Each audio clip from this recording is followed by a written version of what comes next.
오늘 안식일도 계속해서 계시록 연구를 하도록 하겠습니다. 오늘은 계시록 5장 1절로부터 있는 말씀을 좀 연구하도록 하겠습니다. 계시록 5장 1절로부터 제가 낭독하겠습니다. 내가 보매 보좌에 앉으신 이의 오른손에 책이 있으니 안팎으로 섰고 7인으로 봉하였더라. 또 보매 힘있는 천사가 큰 음성으로 외치기를 누가 책을 펴며 그 인을 떼기에 합당하냐 하니 하늘 위에나 땅 위에나 땅 아래에 능히 책을 펴거나 볼 자가 보거나 할 리가 없더라. 이 책을 펴거나 보거나 하기에 합당한 자가 보이지 않기로 내가 크게 울었더니 장로 중에 하나가 내게 말하되 울지 마라. 유다 지파의 사자 다윗의 뿌리가 이겼으니 이 책과 그 7인을 떼시리라 하더라. 5절까지 보고 말씀을 드리겠습니다. 자, 이제 4장을 이제 지난 안식일까지 좀 연구를 했고 오늘은 5장을 좀 상고해 보도록 하겠습니다. 4장에는 은혜의 보좌의 전경을 이렇게 보여주셨죠? 보여주셨습니다. 그 다음에 5장에는 여기 보니까 내가 봄에 그래서 또 다른 장면이죠? 물론 이어진 것인데 장면은 바뀐 것 같아요. 4장에는 은혜의 보좌의 전경을 쫙 이렇게 구조적으로 보여주셨고 5장에는 또 다른 장면이 보여지는데 5장에는 이 장면이 퍼뜩퍼뜩 자주 바뀝니다. 그렇죠? 내가 봄에 또 내가 봄에 몇 번 나와요. 계속 내가 보니 내가 또 보니 이렇게 장면들이 보이는데 이것을 상세히 다 기록하면은 책이 어마어마하겠죠. 그러니까 간략하게 중요한 대목을 우리에게 보여주고 있습니다. 자, 내가 봄에 보좌에 앉으신 이의 어디에요? 오른손에. 오른손에 책이 있으니 어떻게 해요? 안팎으로 섰고 7인으로 봉하였더라. 매우 중요한 서류인 것 같아요. 이 책이라 그러는데 오늘날 이런 책으로 생각하면 안 됩니다. 두루마리예요. 두루마리 책입니다. 두루마리를 안팎으로 썼다고 하는 것은 내용이 상당히 많이 기록되어 있다. 뭐 간단하면은 한 면에만 할 수도 있겠죠. 안팎에 썼더라 그러는 건 내용이 굉장히 많다는 그것을 또 암시합니다. 그리고 2절에는 또 보는데 이제 한 힘있는 천사가 큰 음성으로 외치기를 누가 이 책을 펴며 인봉을 떼기에 합당하냐 큰 소리로 외칩니다. 인봉을 했다는 것은 아무나 펴볼 수 있다는 뜻이 아니죠. 권리가 있는 자가 있겠죠. 그렇습니다. 누가 이 책에 인을 떼고 펼 자격이 있느냐. 그런데 이제 3절에 보니까 하늘 위에 또 어느 위에? 땅 위에 또 어디에? 땅 아래 능히 책을 펴거나 볼거나 할 리가 아무도 없더라. 이 인봉을 떼고 이것을 열람하여 볼 수 있는 자격을 가진 자가 없더라. 그렇게 이야기하고 있습니다. 그래서 4절에는 요한이 이 책을 펴거나 보거나 하기에 합당한 자가 어떻게 해요? 보이지 않기로 내가 어떻게 해요? 크게 울었다. 크게 울었다. 그렇게 이야기를 하고 있습니다. 자, 얼마나 안타까웠으면 이때 이 계시를 보는 요한이 나이가 아마 저보다 많았지 싶은데 노인이 대성통곡을 하며 우는 장면이 나옵니다. 여기 크게 울었다고 하는 이 원어의 말을 의미를 단어를 좀 보니까요, 아주 오랜 시간 아주 크게 울었다 그런 표현이 암시가 되어 있어요.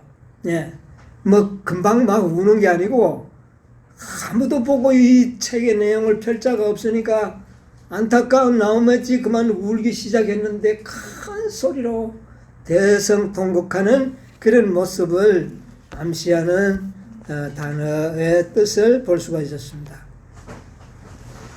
자, 그러면 여러분, 이 요한이 대성통곡하며 울었던 이 책이 무슨 내용이길래 그렇게 울었을까요? 요한이 말입니다, 그 내용이 뭔지도 모르고 막 엉엉 울었을까요?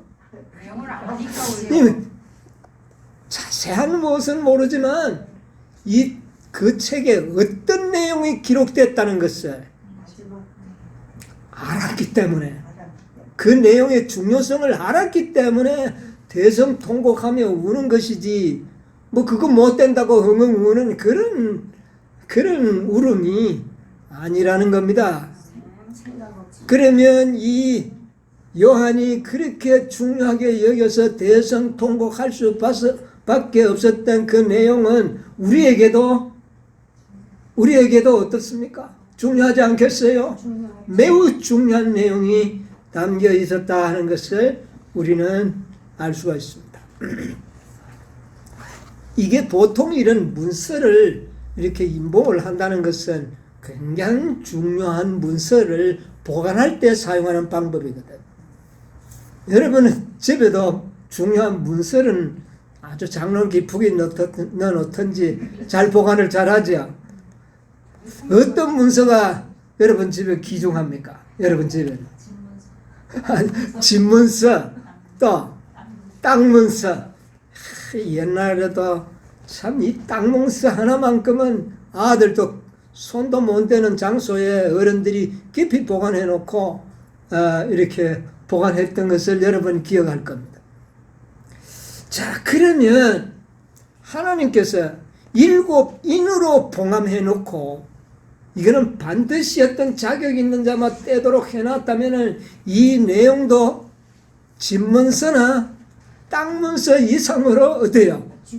아주 중요한 문서라는 것을 우리는 직감적으로 이해할 수가 있습니다. 요한이 내용도 안 봤는데 어떻게 그 문서가 대성통곡할 만큼 그렇게 울 만큼 중요한 내용이라는 것을 알 수가 있을까요? 어떻게 알 수 있었을까요? 표 보여준 것은 아니에요, 그죠? 그런데 어떻게 그 중요한 라는 것을 직감적으로 저는 굉장히 중요한 거다, 그렇게 알 수 있었겠느냐 그 말입니다. 말씀을 연구하는. 예, 유대인들도 이 땅 문서는 굉장히 중요시 생각합니다. 가나안 땅에 들어갔을 때 땅들을 다 어떻게 했어요? 배분해 줬죠. 그런데 혹시 어쩌다가 땅을 관리를 잘못해서 남에게, 다른 사람에게 양도하는 경우들이 있을 때 매매를 그 계약서를 작성해가 인을 쳐서 보관합니다. 그러니까 그 땅을 매매할 때에 인을 쳐서 보관하는 그 방법과 하늘에서 보였던 그 방법이 어때요? 같은 거예요. 그래 딱 요한이 볼 때 이건 뭐다? 무슨 문서다? 이게 땅 문서다, 이거. 이 땅 문서다. 그럼 무슨 땅일까요? 우리가 살고 있는 이 지구의 땅의 소유권이 누구에게 있느냐?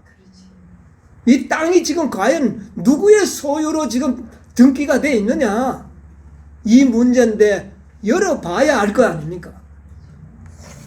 그래서 우리가 딱 우리도 여러분 제가 이야기 들으니까 하면 땅 써라 그러고 이 지구에 땅 써라고 그렇게 말씀을 하시는데 요한도 그것을 알았던 겁니다.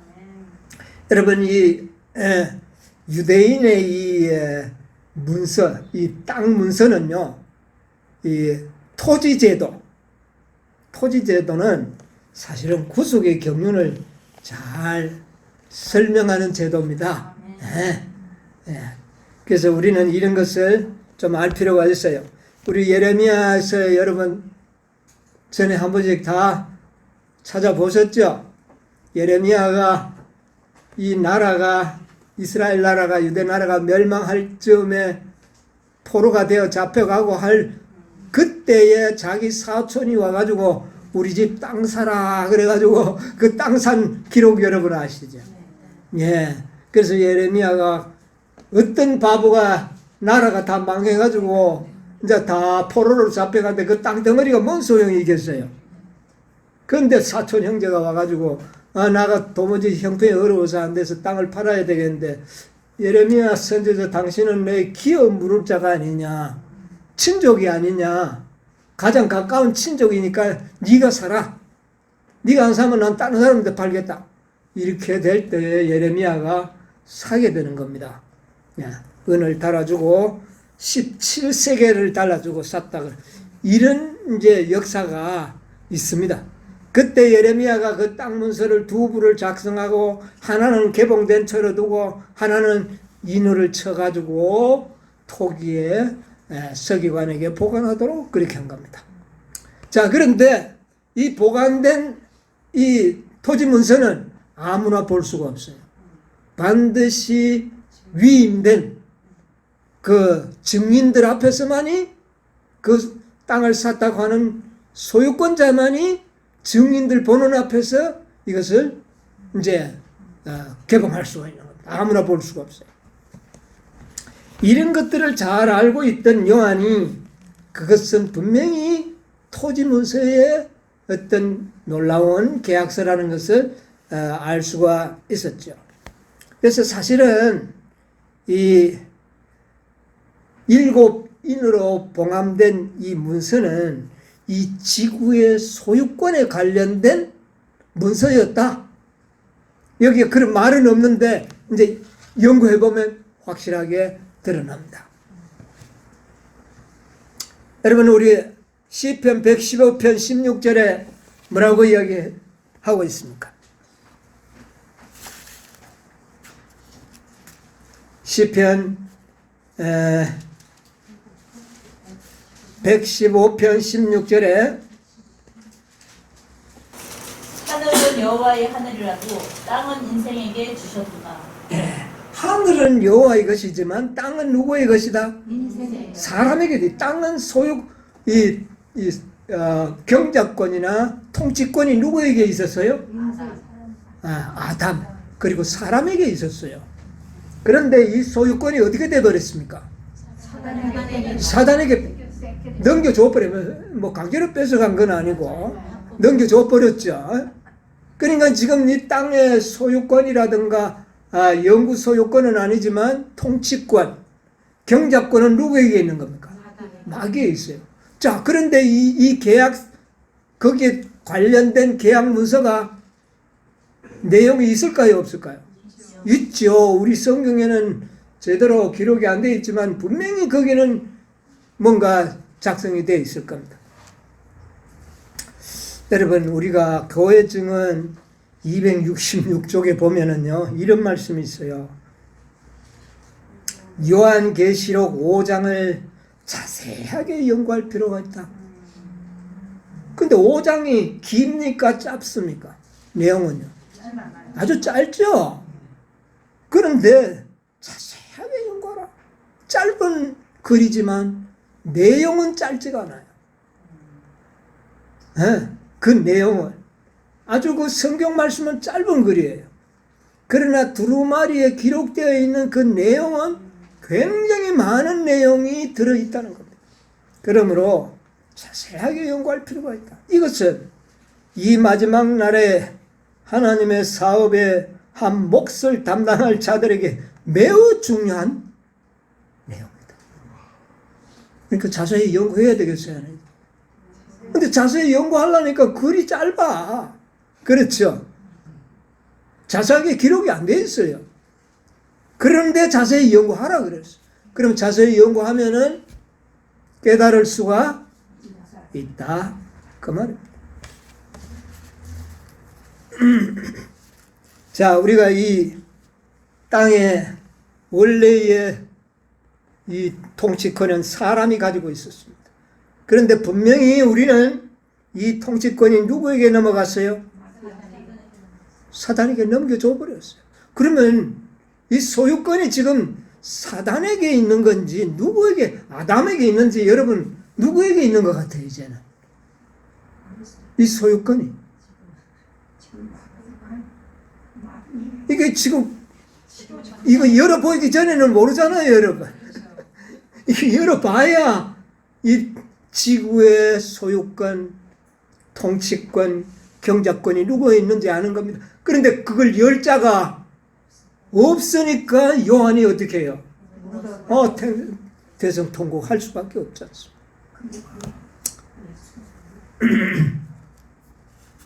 자, 사단의 계획을 할 필요가 있습니다. 사단이 어떻게 계획했느냐면은 부자와 선지자 69쪽에 보면 이런 말씀이 있어요. 부자와 선지자 69쪽에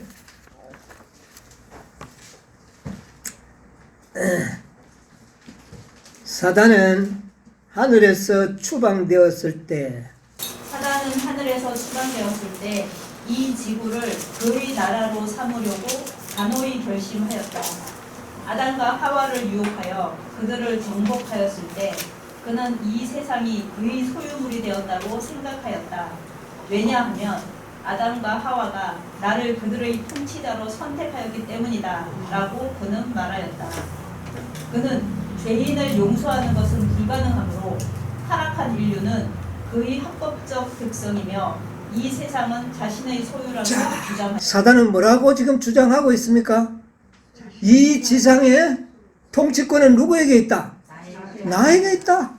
지금 이렇게 사단이 주장하는 겁니다. 그러면 이 인봉된 이 문서를 열어보기 전에는 뭐 꼼짝없이 우리는 어때요? 우리는 다 마귀인데 어떻게 버렸어요? 다 졌잖아요. 그러니까 마귀의 소유인 것처럼 우리는 생각할 수밖에 없는 그런 입장입니다. 지금 우리가. 사단의 계획이 뭐냐? 하늘의 전쟁에서 이기지 못하여 어디로 내어 쫓겼다? 땅으로 내어 쫓길 때 사단은 이 지구를 자기의 소유로 삼으려고 단호히 결심하고 내려왔다. 그래서 아담 하와를 유혹하여 아담 하와가 가지고 있던 통치권을 자기가 어떻게 했어요? 넘겨받은 겁니다. 뺏은 건 아니에요. 넘겨받았어요. 예. 합법적으로 가져간 겁니다. 예. 합법적인 가져갔어요. 속였지만은 사기당한 사람이 잘못이죠. 그렇지 않습니까? 법이라는 건 냉혹한 겁니다. 예. 어쨌든 속았든 말든 넘겨준 거예요. 네, 넘겨줬어. 자, 이것이 현실입니다. 그런데 이 토지문서를 인봉을 개발하려고 하면은 어떤 자격이 필요합니까? 5장에 보니까 내가 크게 우렸더니 5절에 뭐라 그랬어요? 장로 중에 하나가 내게 말하되 울지 마라. 유다 지파의 사자 다윗의 뿌리가 어떻게 했어요? 이겼으니 이 책과 그 7인을 뗄 수 있다. 이 인을 뗄 수 있고 펼 수 있는 자격은 뭡니까? 이긴 자가 뗄 수 있다는 것. 이긴 자. 자, 이 세상에 마귀를 이긴 자가 있어요, 없어요? 이 세상에서 이 이 세상에 세상에도 완전한 인간이시니까. 예, 막 그렇게도 할 수 있죠. 아담으로부터 아담의 후손은 아무도 이긴 자가 없는 겁니다. 이게 참 기가 찰 노릇 아닙니까? 네. 그런데 누가 이겼다고요? 유다 지파의 사자. 다윗의 뿌리가 어떻게 했다고요? 이겼으니 이것을 어떻게? 이것을 펼 수 있다. 그렇게 이야기를 합니다. 자, 사단이 이 땅의 소유권을 주장하면서 지금 있는데 예수님이 이 땅에 오셨죠? 오셔가지고 지금 이제 사람으로 오셔서 어떻게 합니까? 누구와 지금 싸웁니까? 사단과 싸우는데 그 싸우는 아주 장면을 가장 리얼하게 아주 정말 우리가 느낄 수 있는 곳이 광야에서의 시험입니다. 이거는 누구와의 싸움이에요? 마귀와 예수님과의 싸움을 이야기하고 있죠. 자, 누가복음에 보면 그런 것을 기록하고 있습니다. 자, 4장 5절로 7절을 한번 읽어볼까요? 마귀가 또 예수를 이끌고 올라가서 순식간에 천하 만국을 보이며 가로되 이 모든 권세와 그 영광을 내가 네게 주리라. 이것은 네게 넘겨준 것이므로 나의 원하는 자에게 주노라. 그러므로 내가 만일 네게서라면 다 내 것이 되리라. 자, 여기 보니까 지금 예수님이 몇 번째 시험을 받고 있습니까? 세 번째 시험. 이 세 번째 시험을 받을 때에 사단이 이제는 첫 번과 두 번째는 자기의 신분을 속이면서 다가와서 이야기를 했습니다. 그러나 예수님 속지 않았어요. 누구처럼? 아담처럼 속지 않았어요. 그러니까 안 속으니까 이제는 어쩔 도리가 없잖아요. 사단이 이제 아주 적극적인 협상을 벌이고 있는 겁니다. 뭐라고요? 천하만국을 다 보이고 이 권세와 영광을 다 내인데 절만하면 어떻게 해요? 주겠다. 이것은 내가 넘겨받은 것이므로 그랬어요. 누구한테 넘겨받았어? 아담에게. 나는 정상적으로 넘겨받았다. 그러니까 나에게 원하는 자에게 나는 주겠다. 이렇게 이제 타협을 하는 겁니다. 아, 협상이죠. 근데 당당한 협상입니다. 그러므로 만일 내가 나에게 뭐하면 절하면 이 지구의 통치권을 너에게 주라. 이 십자가 말라고 죽으려고 하느냐? 왜 이런 고통스러운 이런 일을 하느냐? 그럴 필요 없다. 나에게 절만 하면 하라. 그러면 이 모든 통치권을 너에게 어떻게 해요? 사단에게 넘어간 게 확실하죠. 확실하죠. 이 지구의 통치권은 사단에게 넘어갔다는 겁니다. 이거 우리는 부인할 수가 없어요. 자, 그래서 사단은 이 지구의 소유권을 이제 예수님에게 넘겨주겠다. 절만하라. 이런 이제 제안을 합니다. 자, 시대의 소망 129쪽에 보면 이런 말씀이 있습니다. 시대의 소망 129쪽에 사단이 그리스도에게 이 세상 나라와 영광은 사단이 그리스도에게 이 세상 나라와 영광을 내가 넘겨받은 것이므로 자신이 주고자 하는 자에게 줄 것이라고 한 그의 말은 부분적으로만 사실이었다. 그는 속이는 목적에 이용하기 위하여 그렇게 말했던 것이다. 사단의 통치권은 아담에게서 빼앗은 것이었으나 아담은 창조주의 대리인이었다. 사단의 통치권은 독립적인 통치가 아니었다.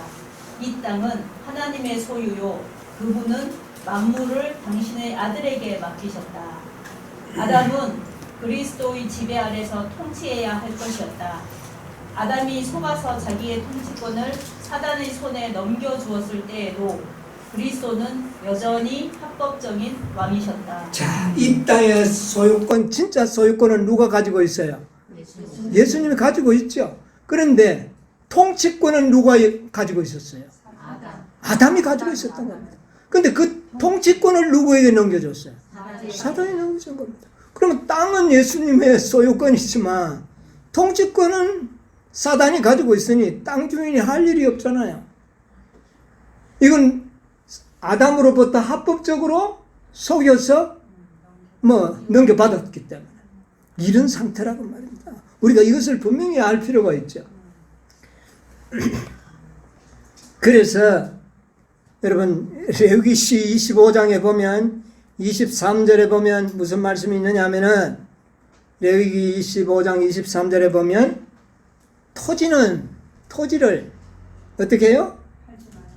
영영히 팔지 말 것은 토지는 다 누구의 것입니다. 내 것이다. 옛날에 이스라엘 백성들이 가나안 땅에 들어가서 토지를 분배받았을 때라도 땅의 소유권은 누구 거다? 하나님의 것이다. 그런데 너희들은 이것을 통치하고 땅을 관리하고 모든 것을 할 수 있는 권리만 너희에게 주겠노라. 이것을 이야기했다는 겁니다. 그래서 이스라엘의 토지 제도는 구속의 경륜을 설명한다고 말입니다. 네. 그런데 이 통치권이 아주 중요한 겁니다. 소유권도 중요하지만 통치권도 아주 중요한. 실제로 땅을 사용하는 권리는 사람이에요.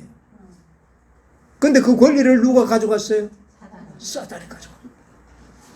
네.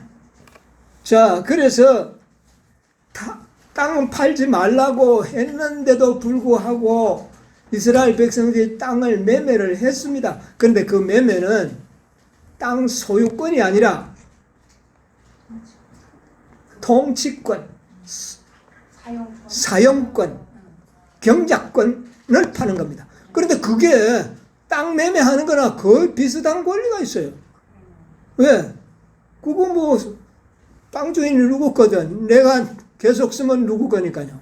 내 거잖아요. 이런 상태입니다. 이게 아주 애매하죠. 자, 그런데 하나님께서 그 토지 제도에 뭐라고 이야기했느냐면은 땅을 어떻게 불행이 닥쳐서 돈이 급히 필요해서 그 소유권, 그 경작권을 판매하면 언제까지만 경작권을 팔 수 있어요. 예, 희년이 나오지 않습니까? 희년 때는 이유 불문하고 원주인에게 돌아가도록 이런 제도를 만들어 놨어요. 이게 구속의 경륜입니다. 예, 구속의 경륜. 예. 그래서 그 안에라도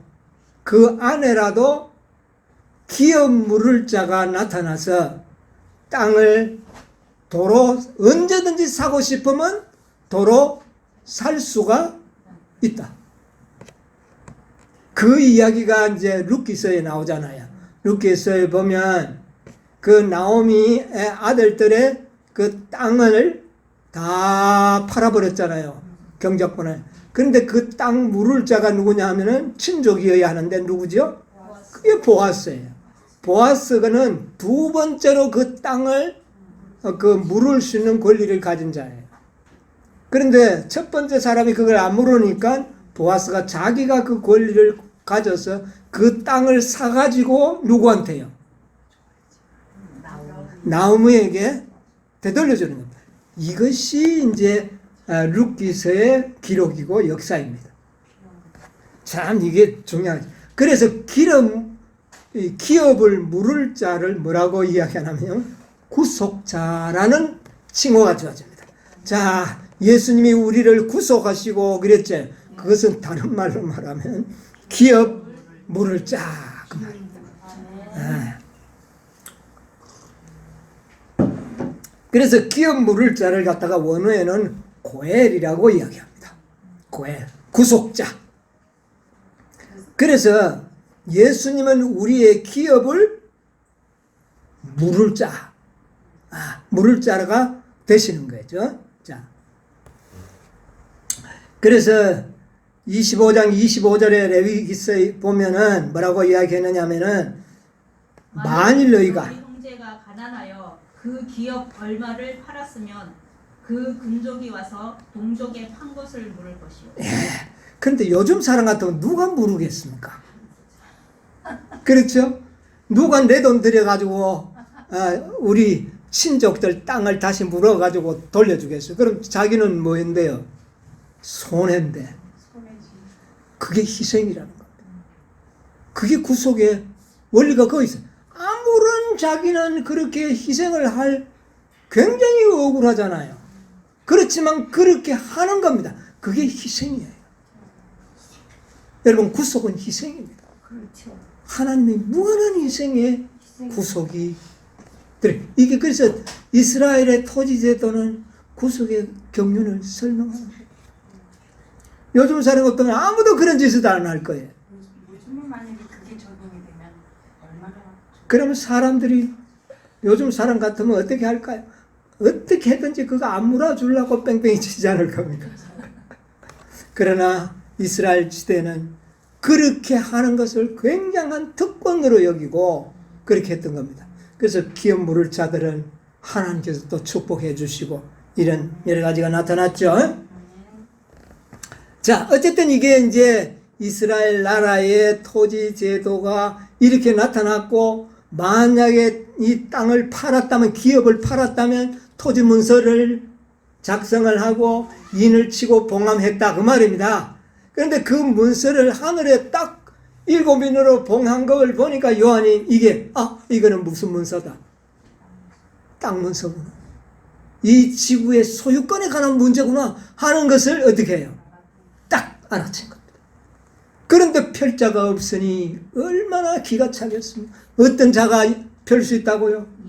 이긴 자만이 펼 수 있는데 아무도 아담의 후손으로서는 이긴 자가 아무도 없어요. 사단을 이긴 자가 없는 겁니다. 그러면 아무리 이 토지 문서가 하나님의 소유권으로 되어 있다 그래도 펴야 증명이 될 거 아닙니까? 그렇다면 펴기 전까지는 누구의 소유예요? 사단이 간직할 수 있는 겁니다. 그런데 이것을 펼 자가 없으니 요한이 어떻게 해요? 대성 통곡을 하고 온 겁니다. 그런데 누가 이겼다고요? 예, 유다 지파의 사자. 여러분, 유다 지파는 상징이 뭡니까? 숫사자, 사자. 자, 내 생물의 첫 번째 모습이 뭐를 담았다고요? 사자. 유다 지파를 상징하는 겁니다. 자, 그 유다 지파의 사자가 이겼다는 겁니다. 누구를요? 사단을 이겼다는 겁니다. 여러분, 참 재밌는 것은요, 유다 지파도 사자지만 사탄 마귀도 뭡니까? 사탄 마귀도 우는 사자와 같이 들어찼나니. 유다 지파도 사자지만 마귀도 사단도 뭐예요? 사자. 사단은 지상에 뭡니까? 왕입니다. 그런데 한 무리에 왕이 둘이 있을 수가 없어요. 그러니까 이 두 사자는 생명을 두고 어떻게 해야 돼요? 싸워야 돼요.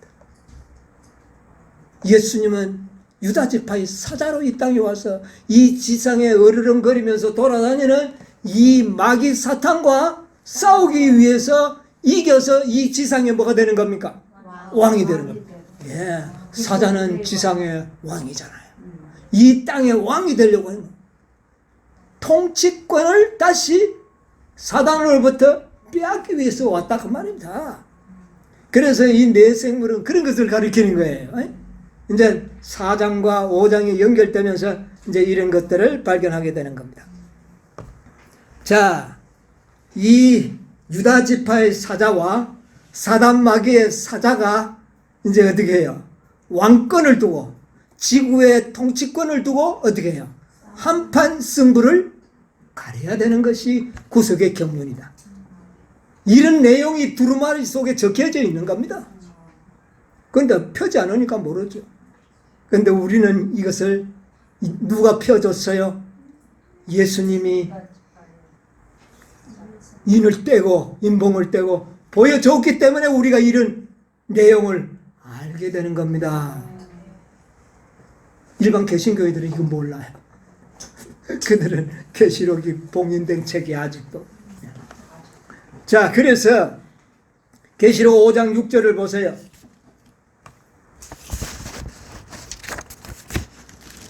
계시록 5장 6절에 내가 또 보니 어떻게 해요? 보좌의 생물과 예. 장로들 사이에 어린 양이 섰는데 일찍 죽임을 당한 것 같더라. 일곱 뿔과 일곱 눈이 있으니 이 눈은 온 땅에 보내심을 입은 하나님의 일곱 영이더라. 자, 여기에 이제 누가 소개되어 나옵니까? 또 보니까 어린 양. 근데 어린 양인데 일찍 어떻게 해요? 죽임을 당한 것 같더라. 예수님을 이렇게 상징적으로 표현하고 있죠. 예. 그래서 예수님은 어린 양으로 표현했습니다. 자, 예수님은 사자이면서 또 뭡니까? 어린 양입니다. 어떤 자에게는 사자일까요? 예수님은 우리한테 사자로 나타납니까? 우리한테는 사자가 아니고 어린 양입니다. 근데 누구한테는요? 사단에게는 무엇으로 나타납니까? 사자로 나타납니다. 사자. 그리고 사자와 이 마귀 사탄 사자와 싸워서 어떻게 해야 됩니까? 이겨야 됩니다. 그런 내용이 예언되어 있습니까? 없습니까? 어디에 예언되어 있습니까? 여러분, 창세기 3장 15절에 그 예언이 나와 있지 않습니까? 그죠?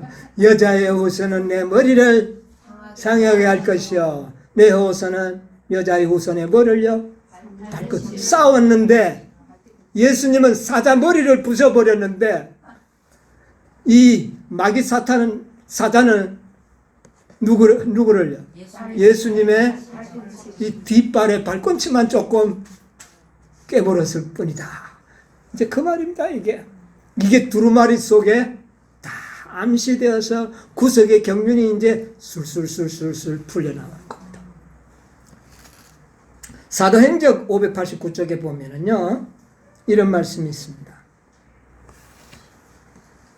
사도행적 589쪽에 구주께서는 요한에게 유다 지파의 사자요 죽임을 당한 어린 양의 상징으로 나타났었다. 계속 보세요. 이 상징들은 전능의 능력과 자아 희생에서 오는 사랑의 결합을 나타낸다. 당신의 은혜를 거절하는 자들에게는 매우 무서운 유다의 사자가 순종하고 충실한 자들에게는 하나님의 어린 양이 되실 것이다. 예, 그렇죠. 마귀와 또 마귀를 따르는 악한 자들에게는 무엇으로 나타납니까? 사자로 나타나지만 하나님을 믿고 순종하는 자들에게는 무엇으로 나타난다? 어린 양으로 나타난다. 예, 그래서 예수님은 다시 말하면 기업 물을 자 구속주로 이 세상에 오신 겁니다. 예. 그런데 그 구속주는 어린 양으로 짐승으로 또 나타났어요. 기업 물을 자 구속자. 예. 우리 이 율법 전쟁에 대해서 우리가 연구를 안 할 수가 없습니다. 예. 우리 히브리서 2장 17절을 보세요.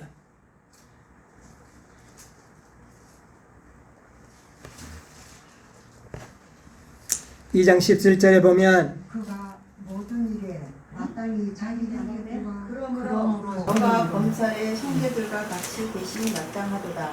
이는 하나님의 일에 자비하고 충성된 대제사장이 되어 백성의 죄를 구속하려 하신다. 예, 여기의 구속이 고엘입니다.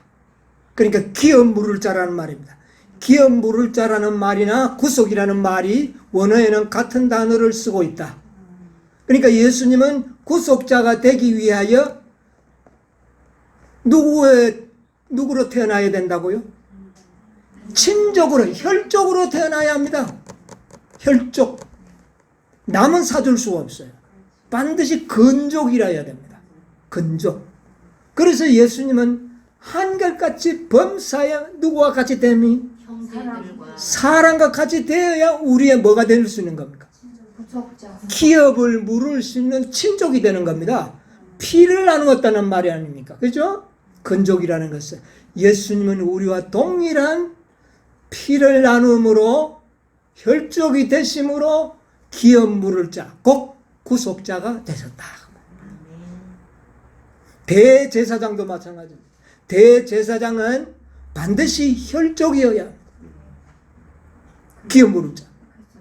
중보자와 기업 물을 자가 조건이 있는데 그것은 반드시 혈족이어야 합니다. 인간이 되어서 누구를 이겨야 됩니까? 사단을 이겨야 되는 이런 조건이 붙어 있는 겁니다. 여러분, 예수님은 사자의 그런 신분으로 오셨지만 싸울 때는 누구로 싸웠다고요? 양으로 싸우고 인간으로 싸웠다는 겁니다. 여러분, 내 생물 중에 한 존재는 뭐였어요? 사람이잖아요. 그래서 예수님은 사자로서도 오셨지만 인간으로도 왔는데 어떤 인간인가? 범사의 형제와 같은 그런 인간이 되어야 그래야만이 기업 물을 자격이 생기는 겁니다. 만약 예수님이 우리와 다른 인간으로 왔었다면 혈족이 아니죠. 남남이죠. 남남은 기업 물을 자격이 있다 없다? 없다. 여러분, 성육신이 구속의 경륜을 통해서 딱 보면 쉽게 나타나잖아요. 아무나 가서 돈 주고 사가지고 주는 게 아닙니다. 조건이 있는데 그게 뭡니까? 혈족이어야 한다. 친족이어야 된다. 이게 그리스도의 성육신을 나타내는 겁니다. 네.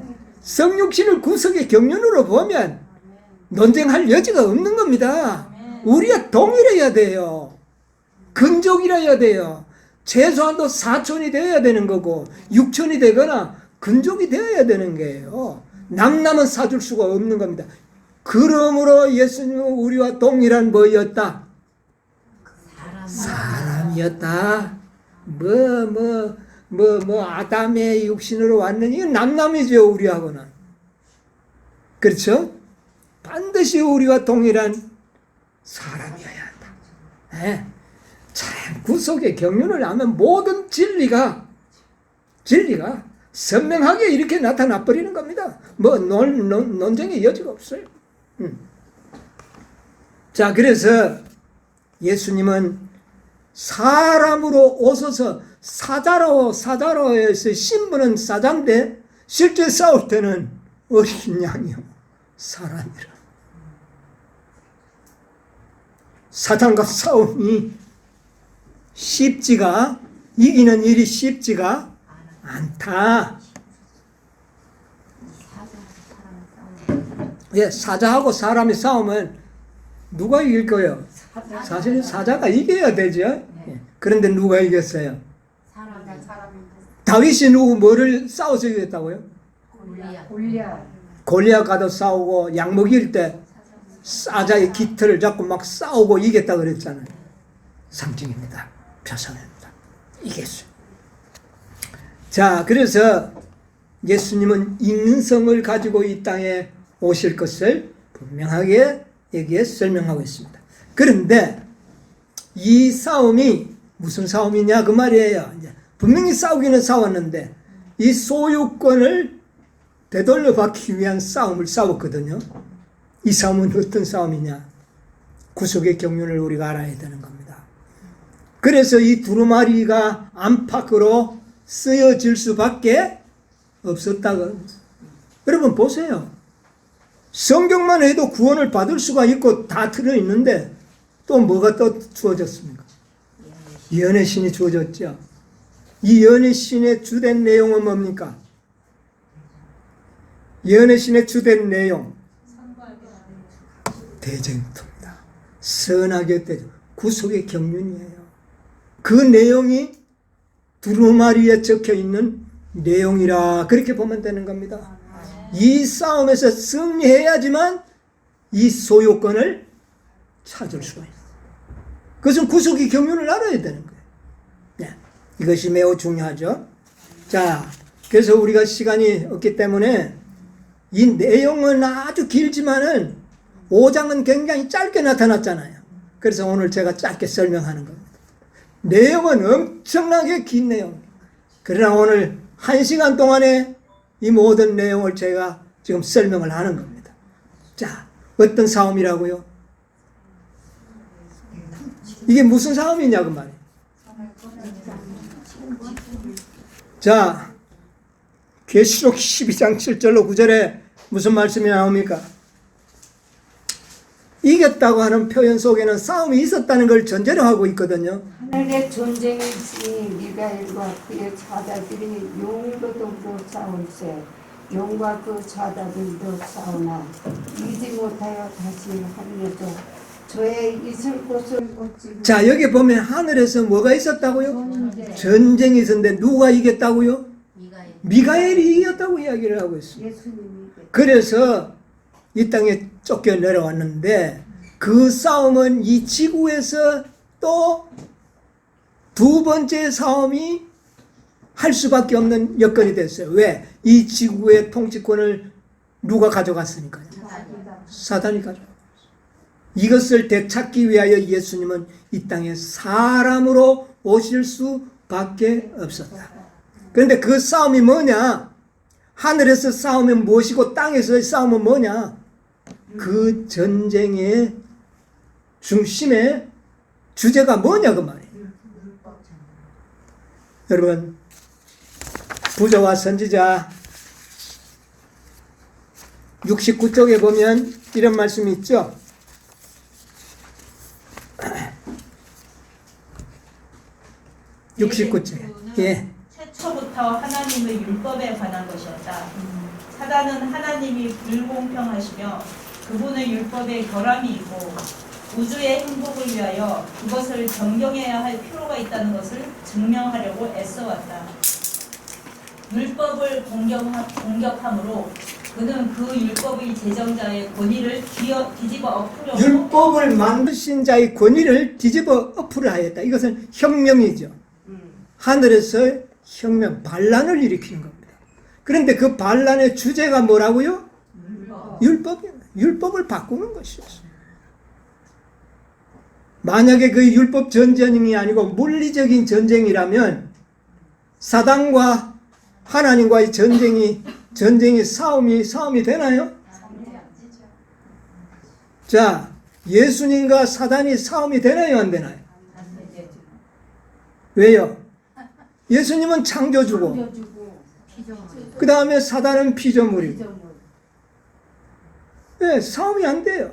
자, 이사야 14장에 보면 사단이 전쟁을 일으키는 목적이 나옵니다.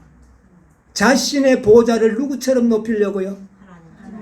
하나님의 무별 위에 나의 보좌를 높이리라. 지극히 높은 자와 뭐하리라? 비기리라.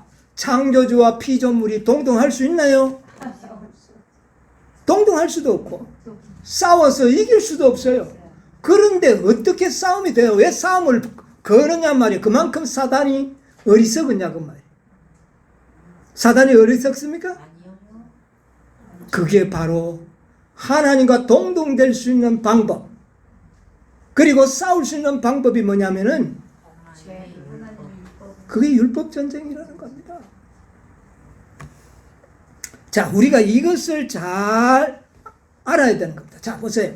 사단이 하나님보다 더 좋은 법을 만들면 피조물이기 때문에 하나님처럼 그렇게 동등될 수는 없어도 우리 루스벨 형님은 보니까 하나님보다 더 지혜가 좋네, 더 좋은 법을 만들었네.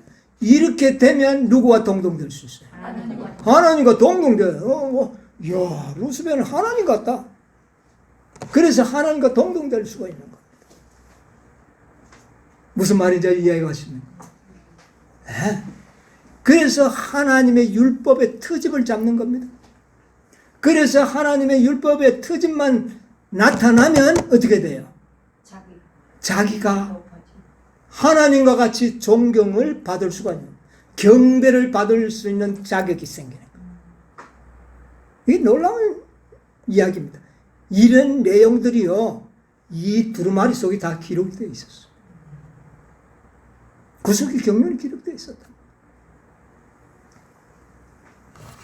자, 그래서 하나님의 율법의 트집을 잡을 때에 하나님은 즉각적으로 사단을 죽일 수 있어요, 없어요?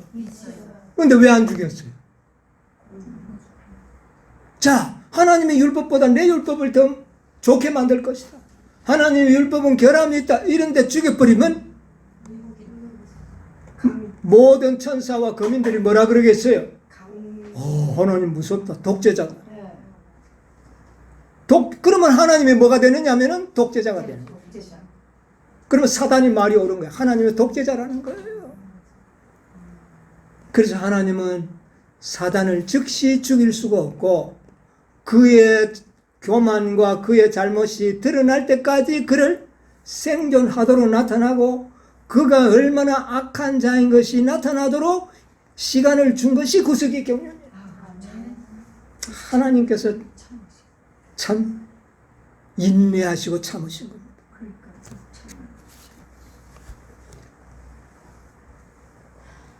구속의 경륜을 이게 설명을 하고 싶긴 한데 시간은 없고 그러네. 자, 그래서 시대 소망 761쪽에 보면 이런 말씀이 있죠. 대전투의 초기에 사단은 하나님의 율법은 뭐 할 수 없으며 대전투의 초기에 사단은 하나님의 율법은 순종할 수 없으며 공의가 자비와 조화되지 않으므로 율법을 파기하지 않고는 죄인이 용서받을 수 없다고 선언했다. 뭐라고요? 하늘의 율법의 트집을 잡기를 하나님의 율법은 공의와 자비를 구성이 되어 있는데 이거는 조화가 안 됩니다. 지키지 못합니다. 그렇게 한 거예요. 그런데 하늘에서 지키지 못합니다. 이렇게 항의를 했는데 법정 싸움에서 사단이 이겼나요? 졌나요? 졌어요. 왜 졌을까요? 자, 분명히 하나님의 율법은 지키지 못하고 결함이 있다는데 뭐가 있어야 돼요? 증거가 있어야 돼요. 하나님의 율법에 결함이 있다는. 근데 하늘에 결함이 있다는 증거가 있나요? 없으니까 법정 싸움에 져가지고 이 땅에 어떻게 해요? 내가 쫓겠다. 이게 계시록 12장의 내용입니다. 자, 이 땅에 내가 쫓겠는데 이 땅에서는 사단이 아담 하와를 미혹함으로 인하여 하나님의 율법이 결함이 있다는 뭐가 나타나 버린 겁니까? 증거가 나타난 거예요. 자, 사단은 이제 증거를 만든 겁니다. 그 증거가 뭐예요? 아담이 범죄한 거예요. 자, 아담이 범죄했으니 하나님의 공의는 아담을 어떻게 해요? 죽여야 되고. 그러면 공의는 이루어지는데 뭐는요? 자, 살려주면 죽이면 자비가 무너지고 살려주면 공의가 무너져요. 그러면 결함이 됩니까? 안 됩니까? 증거가 나타나. 사단이 말이 옳은 거예요, 이제. 그러니까 하나님은 죽이도 안 되고 살려도 안 되는 거예요. 이거 방법이 없잖아요. 그래서 사단이 아담이 선악과를 먹을 때 기뻐서 날뛰었다는 표현이나 춤을 췄다는 거죠. 이제는 하나님의 율법이 잘못됐다는 것이 증거가 드러났다는 겁니다. 이제 참 놀랍죠. 이런 내용입니다. 소유권을 쟁탈하기 위해서요. 그때 이제 예수님께서는 자신이 이 땅에 와서 어떻게 합니까? 아담을 대신하여 자신이 죽어서 공의를 이루고 그 다음에 자신이 싸워가지고 승리함으로 통치권을 찾아서 누구에게 주는 겁니다? 아담에게 돌려줌으로 자비를 이룹니다. 이래서 구속의 경륜이 이루어진 거예요. 예수님이 소처럼 네 생물 중에 한 생물이 뭡니까? 소잖아요. 죽어서 하나님의 공의를 이루는 겁니다. 아담 대신 죽었어. 하나님으로서 죽은 거예요. 신분으로 죽고 그 다음에 그가 원수 마귀 사단과 싸워서 이겨가지고 그 승리를 누구에게 주는 겁니까? 아담에게 주는 거예요. 사람에게 줘가지고 이 땅을 다시 통치권을 되돌려 받는 겁니다. 이게 구속의 경륜이라는 거예요. 참 놀라운 일입니다. 이런 내용들이 어디에 들어있느냐 하면 이 두루마리 속에 들어있어요. 내용입니다. 어떻게 통치권이 다시 인간들에게 되돌아올 수 있는지에 대한 계약서 내용 가운데는 이렇게 이기는 자가 나오면은 이 땅은 하늘은 하늘의 여호와의 것이라도 땅은 누구의 것이다?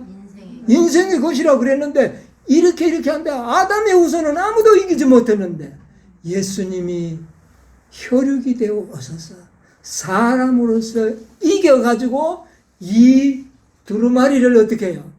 펼 자격을 갖게 됩니다. 두루마리 내용에는 이긴 자가 펴게 되고 그 내용 중에는 사람이 어떻게 해요? 지구를 통치권을 회복받을 수 있다는 내용이 이 두루마리 속에 들어있는 겁니다. 중요합니까? 안 합니까? 중요한 거죠. 이런 내용이 들어있었단 말입니다. 이 지구의 통치권이 누구의 것이냐. 이런 내용들이 요한이 이 어린 양이 그것을 펼 때에 알게 된 겁니다. 알게 된 거예요. 알게 되니까 하늘에서 뭐가 일어날 거예요?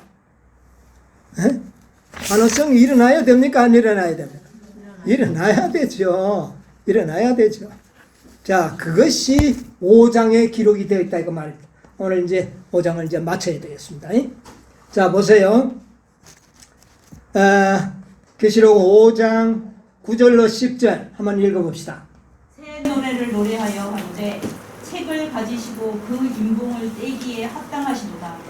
일찍 죽임을 당하사 각 족속과 방언과 백성과 나라 가운데서 사람들을 피로 사서 하나님께 드리시고 저희로 우리 하나님 앞에서 나라와 제사장을 삼으셨으니 저희가 땅에서 왕노릇하리로다 하더라. 새 노래가 이때 나옵니다. 새 노래가. 새 노래 내용이 뭡니까? 인봉을 떼기에 합당한 이긴 그 예수님이 어린 양이 이겼기 때문에 이 인봉도 뗐고 이 지구의 통치권도 다시 누가 가질 수 있다는 겁니까? 사람이 가질 수 있다는 것이 나타났을 때에 네 생물과 24장로들이 새 노래를 부르는 겁니다. 여러분 14만 4천인 또 노래하죠. 여기에 네 생물과 24장로가 노래합니다. 우리를 피로 사서 어떻게 해요? 하나님께 드리고 우리들 속에는 생물도 포함하고 24장로도 포함하고 그 다음에 방언과 족속과 백성들도 나라도 다 포함하고 예수 그리스도를 믿음으로 구원하던 모든 자들의 대표자로서 내 생물과 24장로가 새 노래를 부르는 겁니다.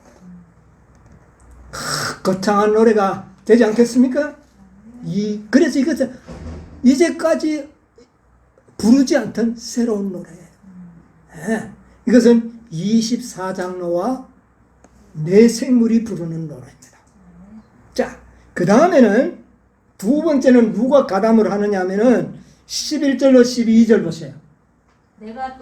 내가 또 보니 그 다음에요. 보좌와 생물들과 장로들을 둘러선 많은 천사의 음성이 있으니 그 수가 만만이요 천천이라. 큰 음성으로 가로되 죽임을 당하신 어린 양이 능력과 부와 지혜와 힘과 존귀와 영광과 찬송을 받으시기에 합당하도다 하더라. 첫 번째 큰 찬송은 24장로와 내생물인데 두 번째는 누가 가담을 했습니까? 천천 만만의 천사들이 가담합니다.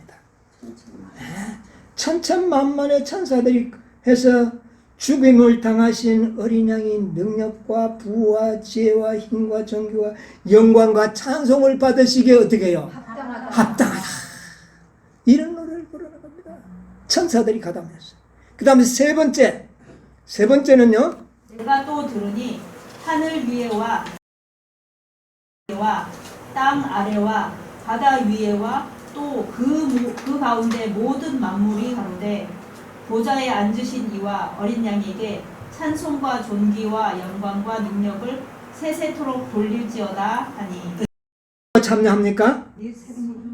13절 하늘 위에 그 다음에요 땅 위에 땅 아래 바다 위에 또 그 가운데 모든 만물이 천지 만물이 온 우주 거민들이 이 찬양에 합창에 동참하는 겁니다. 여기에는 우리도 동참해야 됩니다. 네, 우리도 동참해야 됩니다. 왜? 땅 아래, 땅 위에 우리들을 이야기하잖아요. 그래서 이제 찬송을 드리고 영광과 능력과 세세 털을, 그래서 존경받는 대상이 누굽니까? 찬송받은 대상이 어린 양, 그 다음에 보좌에 앉으신. 그래서 이렇게 이야기하는 거. 자, 그 다음에는 이제 어떻게 됩니까? 예수님이 가로되 아멘 하고 장로들은 엎드려 경배하더라. 자, 마지막으로 예배가 마쳐지는데, 마지막으로 예배가 어떻게 마쳐집니까? 아멘송이 나오지 않습니까? 여러분, 큰 교회 가보면은 마치는, 예배가 마칠 때 뭐가 나옵니까? 아멘, 아멘, 아멘. 찬송이, 아멘 찬송이, 이 누가 부르는 거예요? 24장. 24장로들이 아멘 찬송을 부르고, 그 다음에 누가요? 장로들은 그 시간에는 다 하나님께 경배하고. 이래서 5장이 이제 말씀이 맞춰지는데, 그 내용은 어떻습니까? 길어요, 짧아요? 엄청나게 긴 구속의 역사가 바로 이 5장을 통하여 우리에게 공개되는 것입니다. 그것이 바로 두루마리 책에 기록이 된 것입니다. 여러분, 이 내생물과 24장로와 천천만민과 모든 우주건면 천진만물이 창조된 모든 피조물들이 노래하고 영광을 돌리는 경배하는 이 자리에 우리가 참여해야만 되는 겁니다. 아멘. 여러분, 오늘도 이 경배에 참여하시게 되기를 바랍니다. 아멘. 두루마리를 떼신, 이기신 다윗의 사자, 다윗의 뿌리, 여러분, 그분께 영광과 존귀와 찬송을 돌리는 거룩한 안식일이 되시기를 간절히 바라면서 말씀을 마치겠습니다. 아멘.